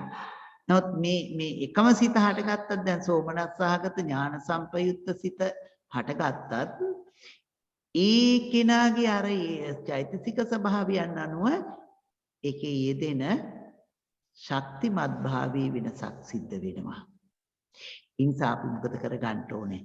අපිට ඇති කරගන්න පුළුවන් හොඳ චෛතසික ප්‍රබලව අපි තුල ඇති කරගන්න ඕනේ. නේද? ඒක නිසා අපි පින්කමක් කරනකොට කියනවා ආසාවෙන්, සද්ධාවෙන්, ගෞරවයෙන් කරන්නයි කියලා. නේද? ඒ මොකද ඒ අර හොඳ ශක්තියින් ටික අපිට එකතු කරගන්න ඕනේ නිසා. නේද? හොඳ ශක්ති ටික අපිට එකතු කරගන්න ඕනේ නිසා අපි ඒ විදිහට මතක් කරනවා. එතකොට දැන් මේ කුසල සිතත් ප්‍රධාන වශයෙන්ම ශක්තිමත් වෙන්නේ මොකක් නිසාද? ඥාන සම්පයුත්ත කියන මෙන්න මේ කරුණ නිසා. නුවණෙහි යෙදිලා තියෙන ස්වභාවය නිසා. නුවණත් එක එක විදිහේ ප්‍රමාණයට යෙදෙනවනේ. එක එක්කෙනාගේ නුවණ එක එක්කෙනාගේ ස්වභාවය ඒ විදිහට වෙනස් වෙලා යනවා. ඒ නිසා අපි එතෙන්දි හොඳට තේරුම් ගන්න ඕනේ. ඔන්න හිතන්නකෝ අපි බුද්ධ පූජාව පූජා කරනවා. දැන් අපට කලබල විලාවක්. මොකද කරන්නේ? බුද්ධ පූජාව අරගෙන ගිහිල්ලා පන්සලේදී නෙමෙයි කියලා හිතන්නකෝ. මේ ගෙදරදී කලබලයි ඉක්මනින් වැඩට යන්නත් ඕනේ පරක්කු වෙලා. මොකද කරන්නේ? අරගෙන ගිහිල්ලා අපි බුද්ධ පූජාව තැන්පත් කරන්න සකස් කරලා තියෙන තැනින් තියලා ඔන්න බුදුහාමුදුරනේ මේන්න මං කියලා අපහු එරිලා යනවා නේද? හිටගෙන මොහොම කළා. එහෙමත් වෙනවනේ නේද? අපට දන ගහලා ગાතා කියලා වඳින්න නැත්නම් අපි ඒකට සිත යොමු කරගෙන මම මේ පූජාවන් ලෞතර බුදුරජාණන් වහන්සේට පූජා කරනවා කියන ඒ සිතිවිලි ටික අර ඒ මොහොතේදී බුදුහාමුදුරන් වහන්සේට යොමු කරගත්තු සිතිවිලි ගොඩකින් යුක්තව පූජාව පූජා කරනවා නම් තැම්පත් කරනවා නම් ඒ මොහොතේදී අර අපි අර කලබලයට දැන් අපි බුද්ධ පූජාව නම් තිබ්බා. නමුත් අපේ හිත වෙනින් දිහාස්වල. නේද? එහෙම නැතුව අපි කලබලයක් නැතුව අර ටික කොච්චර අපට හදිස්සි වුණත් ඒකට සිත යොමු කරගෙන මේ බුදුරජාණන් වහන්සේ උදෙසා මේක පූජා කරනවා කියන මේ චේතනාව හදවතේ ඇති කරගෙන කරනකොට අර කුසලයේ බලවත් කුසලයක් වෙනවා. නිසා අපි තේරුම් ගන්න ඕනේ අපි කරන්නේ කුසල කර්මය බලවත් ප්‍රබල කුසලයක් බවට පත් කර ගන්න. නේද? ප්‍රබල කුසලයක් බවට පත් කර ගන්නට. ඒ නිසා අපි මේ පිළිබඳව මේ ගොඩක් කතා කර ගන්න ඕනේ. කොහොමද මේ අපි කරන මේ කුසලයක් මේ වඩාත්ම ශක්තිමත් කරගන්නේ කියලා. එතකොට අපි දන්නවා දැන් කුසල සිත් 8ක් තියෙනවා. අපි ඉස්සෙල්ලාම මේ කුසල සිත් 8 හොඳට මතක තියාගන්න. අපි කුසල සිත් 8 ලියා ගන්නට මම හිතන්නේ දැන් ලියා ගන්නත් පුළුවන්. කුසල සිත් 8 එන්නේ කොහොමද? සෝමනස්ස සහගත ඥාන සම්පයුක්ත අසංකාරික සිත. ඊළඟ එකේ ඉන්නේ සෝමනස්ස සහගත ඥාන සංප්‍රයුක්ත සංපයුක්ත සසංකාරික සිත. ඊළඟට ඉන්නේ සෝමනස්ස සහගත ඥාන විප්‍රයුක්ත අසංකාරික සසංකාරික අසංකාරික සිත. ඊළඟට එනවා සෝමනස්ස සහගත ඥාන විප්‍රයුක්ත සසංකාරික සිත. ඊළඟට උපේක්ඛාවෙන් පටන් ගන්නවා. උපේක්ඛා සහගත ඥාන සංපයුක්ත අසංකාරික සිත. උපේක්ඛා සහගත ඥාන සංපයුක්ත සසංකාරික සිත. ඊළඟට උපේක්ඛා සහගත ඥාන විප්‍රයුක්ත අසංකාරික සිත. ඊළඟට උපේක්ඛා සහගත ඥාන විප්‍රයුක්ත සසංකාරික සිත. බොහොම වෙලාවට විදර්ශනා භාවනා කරනකොට අපේ සිතේ වැඩෙන්නේ ඥාන සංපයුක්ත සිත්මයි. නේද? ඒ විදර්ශනා ඥාන කියලා ඇති වෙන්නේ මේ ඥාන සංපයුක්ත සිතෙහි හටගන්න සිත්. නේද? ඥාන සංපයුක්ත සිත්. එතකොට අපි අතුපතු ගානක එක ඥාන සංපයුක්තව කරගන්න දැනගන්න ඕනේ. නේද? ගේ දොර වුණත් අතුපතු ගානව නම් අපිට ඥාන සංපයුක්ත කරන්න පුළුවන්. අපි දන්නවනේ අපි අර නිතර කියන්නේ අපි මේ පිගං කෝප සෝදලා වලම් පිගං සෝදලා ඒ ඉඳුල් වතුර ටික අයින් කරනකොටත් අපිට දානයක් දෙන්න පුළුවන් කියලා. දන්නවනේ ඒක නේද? ඒ මොහොතේදීත් අපි හිතනවා නම් මේ ඉඳුල් වතුර ටික මේ යම් කිසි හෝ සතෙකුට ප්‍රයෝජනවත් නම් ඒ සතෙකුට මේක ලැබේවා කියලා අපිට ඇති වෙන්නේ මොකද්ද? දානමය පින්කමක්. අපි අර පිගන් ටික සෝදනකොට වලන් ටික සෝදනකොට හිතනවා නම් මේක මම්මයි කරන්න ඕනේ. අනිත් අය කාලා බීලා හැමම දාලා යනවා. මම්මයි කරන්න ඕනේ කියලා තරහසාගත සිතින් කළොත් එහෙම අකුසලයක් සිද්ධ වෙනවා. නේද? අපි මේ ක්‍රියාවලිය කුසලයක් සිද්ධ කරගන්න පුළුවන්. අපි හිතන්න අපි ගෙදර හරි අතු ගන්නවා කියලා අනිත් අය හැඩි කරලා ගිහිල්ලා. නේද? සමහරවිට ගෙදර ආපු පිරිසක් හෝ ගෙදර ඉන්න පිරිසක් හෝ අපි ඉතින් හිතෙන් බැන ඒ විදිහලා මේක ඔක්කොම නාස්ති කරලා ගියා කියලා හිතෙන් දොස් කිය අතු ගන්නවා නම් අකුසල සිතක්. නේද? අපි අරවා ඉවසගෙන මේක පිරිසුදු කරන්න ඕනේ. පිරිසුදු වීම සුදුසු දෙයක්. විද්‍යාවච්ච කුසලය මේ මම මේ හොඳ පින්කමක් සිද්ධ කරගන්නවා. එහෙම නැත්නම් මේ පිරිසුදු වෙනවා වගේම මගේ සිතේ අකුසල සිතිවිලි අකුසල ධර්මතාවයන් දුරු වෙලා සිත පිරිසුදු වේවා කියන චේතනාවෙන් අතු ගන්නවා නම් ගේ අතු ගෑවත් පිනක්. එද ගේ අතු ගෑවත් පින්කමක් සිද්ධ වෙනවා. ඉතින් මේ පින්කම පිළිබඳව අපි හොඳට කරුණු දැනගන්න තරමට මොකද වෙන්නේ? හොඳ පින්කමක් සිද්ධ කරගන්න පුළුවන්. ඉතින් අපි ඊට පස්සේ මේ පින්කමේ ආනිසංස දැනගෙන කරනවා නම් මේ පින්කම කරනකොට මේ විදිහේ ආනිසංස ලැබෙනවා කියලා අන්න ඒ පින්කම කරනකොටත් අපට ආනිසංස දැනගෙන කරනකොට ඥාන සම්පයුත්තකම වැඩි වෙනවා. එතකොටත් මොකද වෙන්නේ? අර කුසලයේ බලවත් වෙනවා. එතකොට මේ කුසල සිත් ටික ඉගෙන ගන්න මොහොතේදී අපි හොඳට තේරුම් ගන්න ඕනේ අපි කරන චුට්ටි ක්‍රියාවලියකින් නමුත් ලොකු කුසලයක් සිද්ධ කරගන්න. අවස්ථාවකදී මේ එතෙන්දි මට මේ දැන් ඒ වගේ කියපු උදාහරණ ටිකේදී මතක් වුණේ දැන් ඔතෙන්දි වතාවත් කිරීම කියනකොට එතන සැලකෙන්නේ වතාවත් කරන්නේ තමාට වඩා සීලෙන් ගුණයෙන් උතුම් තැනක හෝ උතුම් කෙනෙකුට කරන එකක් නේද වතාවත් වෙන්නේ. Tamanගේ ගෙදර වගේ කරන එකදී ඒක වතාවත් කිරීම කියන එකට වැටෙනවද කියලා මම අපිට පුළුවන් දැන් හිතන්නකෝ විහාරේ තියෙන තැන අපි කරනවා නම්. එහෙම ඒක හරි. එහෙම නැත්නම් අපේ වැඩිහිටියෙක් ඉන්නවා නම් ගෙදර මේ වැඩිහිටියා ඉන්න තැන අපි සුද්ධ පවිත්‍ර කරනවා. අපි කුස්සිය වුණත් සුද්ධ කරනකොට එහෙම හිතන්න පුළුවන් මේ බුද්ධ පූජාව අපි සකස් කරන තැන සුද්ධ කරනවා. අපට ඒ වගේ මොකද අපි බුද්ධ පූජාව පූජා කරන්න එතන ඉඳන් උයා පිහාගන්නේ. සරලව මෙහෙම හිතන්නකෝ අපි බත් ටිකක් ලිපේ තියෙනකොට ඒ ලිපේ තියෙන මොහොතේදී අපි හිතනවා නම් මේ උයන මේ බත් මේ ආහාර ටික මුල්ම කොටස බුදුරජාණන් වහන්සේටයි පූජා කරන්න කියලා. බුදුරජාණන් වහන්සේ උදෙසායි මේකේ මුල් කොටස කියලා හිත චේතනා ඇති කරගෙන කරනවා නම් බත් ඇලිය රොස්සෙන්නේ නැහැ කියනවා.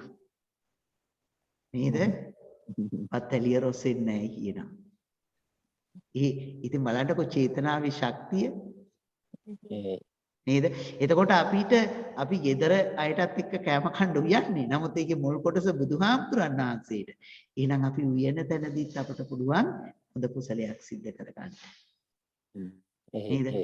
එතකොට මේ කුසල් සිත් ගැන ඉගෙන ගන්නකොට දැනගන්නකොට අපට ගෙදරදී කියලා නෙවෙයි මේ හැම තැනදීම කුසල් සිත් කරගන්න පුළුවන්.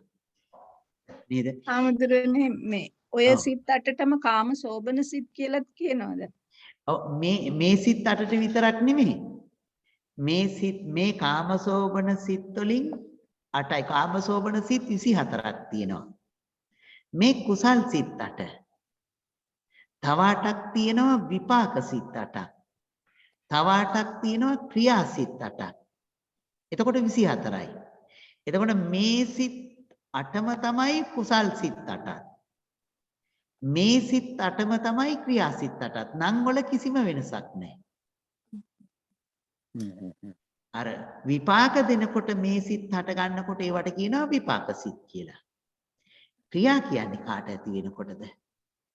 රහතන් වහන්සේලාට. රහතන් වහන්සේ දන් දෙනවා නම්, රහතන් වහන්සේ සීලයක් රකින්නවා නම්, රහතන් වහන්සේ ධර්ම දේශනා කරනවා නම්, රහතන් වහන්සේ වත්පිළිවෙත් කරනවා නම් ඒ හැම මොහොතකදීම මෙන්න මේ කුසල් සිත් ටික හට ගන්නවා. ඒ සිත් ටික රහතන් වහන්සේ ළඟට ගියාම අපි කියනවා ක්‍රියා සිත් කියලා. හාමුදුරුවනේ එතකොට රහතන් වහන්සේට ඥාන විප්‍රයුක්ත ඒවත් තියෙනවද? බොහොම හොඳ ප්‍රශ්නයක්. රහතන් වහන්සේටත් ඥාන විප්‍රයුක්ත සිත් හට ගන්නවා. රහතන් වහන්සේටත් ඥාන විප්‍රයුක්ත සිත් හටගන්නේ නැත්තේ බුදුරජාණන් වහන්සේට විතරයි. බුදුරජාණන් වහන්සේට හටගන්නේ සබ්බං කාය කම්මං ඥාන සම්පයුත්තං. සබ්බං වචී කම්මං ඥාන සම්පයුත්තං. සබ්බං මනෝ කම්මං ඥාන සම්පයුත්තං. බුදුරජාණන් වහන්සේගේ සියලුම කාය කර්මයන් නුවණින් යුක්තයි. සියලුම වචී කර්මයන් නුවණින් යුක්තයි. සියලුම මනෝ කර්මයන් නුවණින් යුක්තයි. ඉතින් බුදුරජාණන් වහන්සේට કોઈ මොහොතකදීවත් හටගන්නේ නැහැ මොනවද? ඥාන විප්‍රයුක්ත සිත්. එතකොට ඒක වෙනස් වෙනවා බුදුරජාණන් වහන්සේට නේද? බුදුරජාණන් වහන්සේට වෙනස් වෙනවා. අපි ඒක මේ ක්‍රියාසිත කියනකොට කතා කරන්න තිබුණ එකක් මේ ඉස්සෙල්ලා මතක් කළා. ඒක හොඳයි. මේ එතකොට ඒ ඥාන සම්පයුක්ත සිත් හටගන්නේ එහෙමයි. ඉතින් බුදුරජාණන් වහන්සේට තියෙන්නේ මේ ඥාන සම්ප්‍රයුක්ත සිත් විතරමනේ. එතකොට තියෙන්නේ 4යි ඔක්කොම. ඔව් 4යි. 4යි. ඔව් මේ ක්‍රියාසිත 4ක් විතරයි බුදුරජාණන් වහන්සේට හටගන්නේ. අපි මේ සිත් මේ දැන් අපි අකුසල සිත් ටික කළා. අහේතුක සිත් 18 කළා. ඊළඟට දැන් මේ කාමසෝබන 24 කළානේ. ඊට පස්සේ අපි ලියා ගමු, අපි chart එකක් ගහගමු. මේවා කාටද ඇති වෙන්නේ? මේ සිත් කාටද ඇති වෙන්නේ? අපි එහෙම chart එකක් හදනවා ඉස්සරහදී. එතකොට අපට ওই ප්‍රශ්නේ බොහොම ලස්සනට විසඳලා ලස්සනට පේන්න පුළුවන්. සෝවාන් අයට මොන සිද්ද, සකදාගාමී අයට මොන සිද්ද නේද? එහෙම අපිට හදා ගන්න පුළුවන්. අපි ඒක කරමු. එතකොට අපි මේ දැනගන්න එක ගොඩක් හොඳයි. නේද? එතකොට අපි විශේෂයෙන්ම මතක තියාගන්න ඕනේ කොතෙන්ද අපට මේ සිත් හට ගන්නකොට ඒ සිත ප්‍රබලම සිතක් කරගන්න අපි. නේද? අපට හට ගන්න මේ සිත අපි ප්‍රබලම සිතක් කරගන්න උත්සාහ කරන්න ඕනේ. ඒක තමයි. ඔව්. එතකොට ඥාන සංප්‍රයුක්ත කරගන්න ඕනේ. ඥාන සංප්‍රයුක්ත කරන්න ඕනේ. එතකොට ඒක නේද සාන්තුනේ දැන් මේ බුද්ධ වන්දනා කරනකොට බුදුහාඳුරන්ගේ ඒ ගුණ 9 ඒ ගැන තේරුම දැනගෙන කියනවා නම් හොඳයි කියලා කියන්නේ ඒ අර්ථයෙන් එතකොට ඒක එහෙම වෙනවා නේද? ඔව් ඇත්තටම එහෙම ඒවා තේරුම් අරගෙන ඊට පස්සේ මේ බුද්ධ පූජාවේ විපාක තේරුම් අරගෙන නේද? ඒ තුල සිත පිහිටවගෙන කරනවා නම් ඒක අපට ගොඩාක් ශක්තිමත් කුසලයක් ඇති වෙනවා. ඒකනේ අපි අර කියන්නේ දැන් උත්තර කියන මහරහතන් වහන්සේ ප්‍රකාශ කරනවා කල්ප 90කට පෙර කල්ප 36කට පෙර ආතුව උන්වහන්සේ බුදුරජාණන් වහන්සේ සම්මා සම්බුදුරජාණන් වහන්සේට කිනිහිරි මල් 3ක් පූජා කළා තියෙනවා. ඒකේ විපාකේ එකතු වෙලා උන්වහන්සේ කවදාවත් දුක්ගතියකට ගියේ නැහැ කියනවා. නේද? එතකොට හිතන්නකෝ අපි කොච්චර මල් පූජා කරනවද කියලා. නේද? අර ඇති කරගත්තු කුසල සිතිවිල්ල. පුංචි දෙයක්කින් නමුත් ලොකු කුසලයක් අපි සිද්ධ කරගන්න දැනගන්න ඕනේ. නේද? එහෙම සිද්ධ කරගත්තු නිසා අපේ ගෞතම බුදුරජාණන් වහන්සේ ප්‍රඥා අධික බුදුරජාණන් වහන්සේ නමක් වුණා. පාරමී ධර්මයන් සම්පූර්ණ කරන කාලෙදී ප්‍රඥාධික මේ බෝසතාණන් වහන්සේ නමක් නිසා උන්වහන්සේ සාරාසංකේය කල්පලක්ෂයකදී සම්මා සම්බුද්ධත්වයට පත් වුණා. එහෙම නැත්නම් විරියාධික සද්ධාධික නේද? නැත්නම් 16 සංකේය. ඔව් 8 අසංකේය කල්පයකුත් එහෙම නැත්නම් 16 අසංකේය කල්පයකුත් ගත වෙනවා. දැන් ප්‍රඥාවට කොච්චර ලොකු තැනක් තියනවද කියලා හිතන්නකෝ. සම්මා සම්බුද්ධත්වයට පත් වෙන කාලයත් බොහොම ඉක්මනින් කරගන්න පුළුවන්. ඒ නිසා අපි ප්‍රඥාවන්ත වෙන්න ඕනේ, සද්ධාවන්ත වෙන්න ඕනේ, සතිමත් වෙන්න ඕනේ, වීරියවන්ත වෙන්න ඕනේ. ඒ ටික කොහොම එකට එකතු වෙනකොට අපිට ඊ타ත්ම ශක්තිමත් හොඳම හොඳ කුසලයක් සිද්ධ කරගන්න ලැබෙනවා. එතකොට මේ දස පුණ්‍ය ක්‍රියා අපි කරනකොට මේ ඥාන සංප්‍රයුක්ත සිතකින්ම කරා නම් හරිම හොඳයි නේද? ඒක තමයි. ඥාන සංප්‍රයුක්ත සිතකින්ම කරනවා නම් අපට ලොකු පිනක් සිද්ධ වෙනවා. නේද? ලොකු පිනක් සිද්ධ වෙනවා. ඉතින් මම ඒකයි මතක් කළේ මේ අපි ගෙදර කෑම ටික හදනකොට අපි හැමදාම මේකෙන් බුද්ධ පූජාවක් තියෙනවනේ. ඉතින් ඒ කෑම ටික උයන්න පිහිනකොට තියෙනකොට තැන ඉඳලම මෙහි අග්‍ර කොටස බුදුරජාණන් වහන්සේට පූජා කරනවා කියන චේතනා ඇති කරගෙන කරනකොට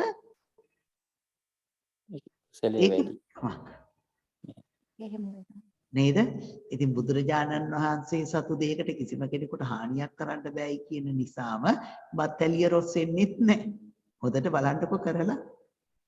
ඒක තමයි දානේ හදනකොට දානේ හදන දවසට එදාට හොඳට දානේ හදනවා. ඒක තමයි. ඒ අර චේතනා.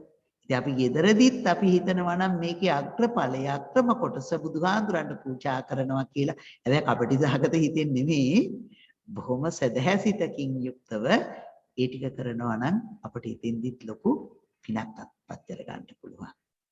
ඒක ලොකු පිනක් අත්පත් කර ගන්න. ආම්දුරනේ එතකොට ඔය දානයකට සම්බන්ධ වෙන්නෙම නැතුව අපි දැන් Zoom තාක්ෂණය ඔස්සේ සම්බන්ධ වෙනවනේ. එතකොට අපි හිතමු පන්සලේ පූජාවක් කරනකොට දානයට අපි දානේ පූජා වේවා කියලා හිතුවාම පිනක් සිද්ධ වෙනවද නැද්ද? අපි සම්බන්ධ වුණේ නැහැ නේද? නෑ අපි ඉව්වේ නැති වුණාට අපට ඒ පින අනුමෝදන් වීමක් නෙවෙන්නේ. අපි ඇස් දෙකට පේනවනේ පූජාව අතගස්සනවා. හොඳයි. අපි ඇස් දෙකට පේනවා පූජාව අතගස්සනවා. අපි ඒ වෙලාවේ සද්ධාවෙන් යුක්තවම මේ පූජාවන් බුදුහාමුදුරන් වහන්සේට පූජා කරනවා කියන අදහස ඇති කරගන්නකොට අපට ලොකු පිනක් ඇති වෙනවා. නේද? එහෙම නැතුව බුදුහාමුදුරන් මොකටද මෙච්චර මල් මෙච්චර ලස්සනටයි මේ පූජාව තියන්නේ. ඇයි මෙච්චර බෙදලා තියන්නේ? නේද? එතකොට අපිට මොකද්ද වෙන්නේ? අර ශක්තිමත් කුසලයේ අපින් බැහැරට යනවා.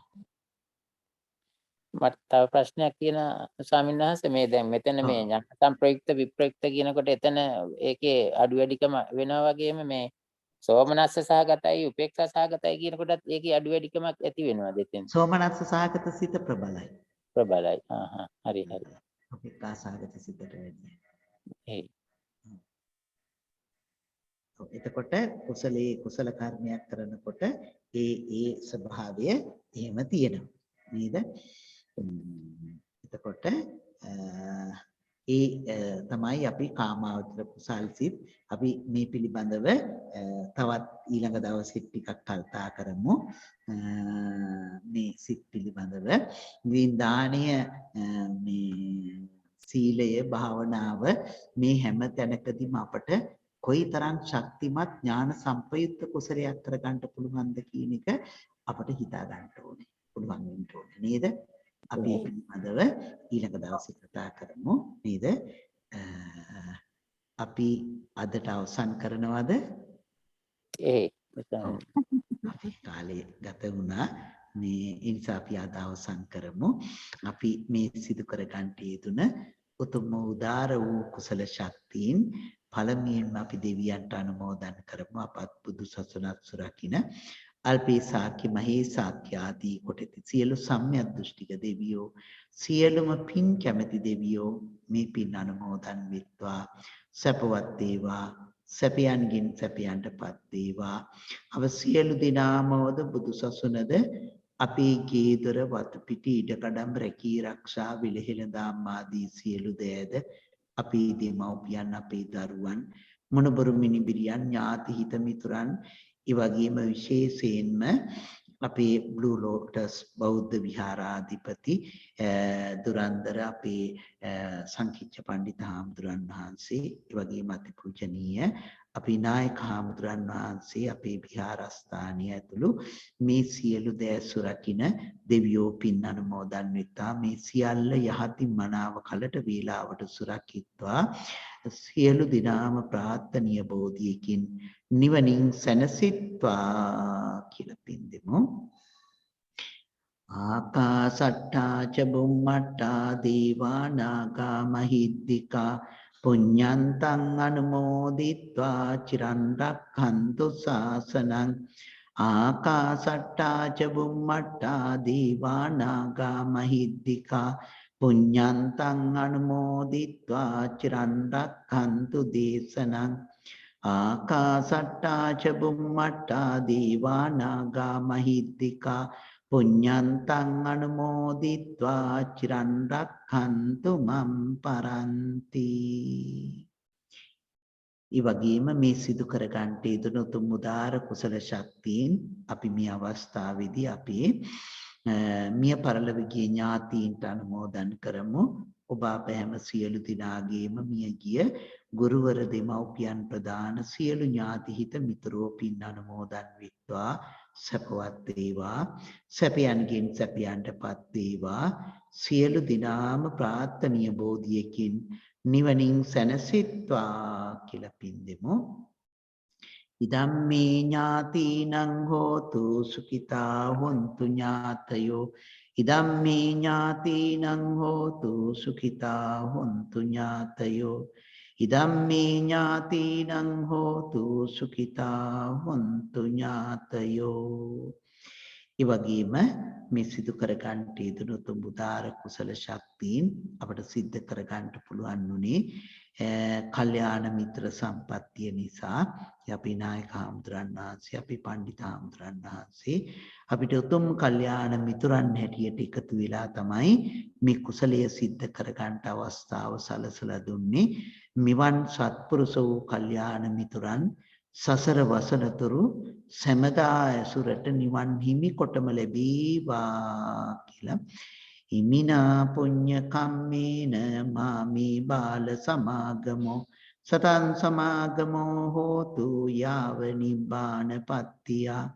ඉමිනා පුඤ්ඤ කම්මේන මාමේ බාල සමාගමෝ සතං සමාගමෝ හෝතු යාව නිබ්බානපත්තිය. ඉමිනා පුඤ්ඤ කම්මේන මාමේ බාල සමාගමෝ සතං සමාගමෝ හෝතු යාව නිබ්බානපත්තිය. ඉමිනා පුඤ්ඤ කම්මේන මාමේ බාල සමාගමෝ සතං සමාගමෝ හෝතු යාව නිබ්බානපත්තිය. අවසාන වශයෙන් අපටත් මිය පරලොව ගිය ඥාතීන්ටත් ඒ වගේම මේ පින්කමට උදව් උපකාර කළ හැම දිනාටමත් අපි පින් අනුමෝදන් කරමු.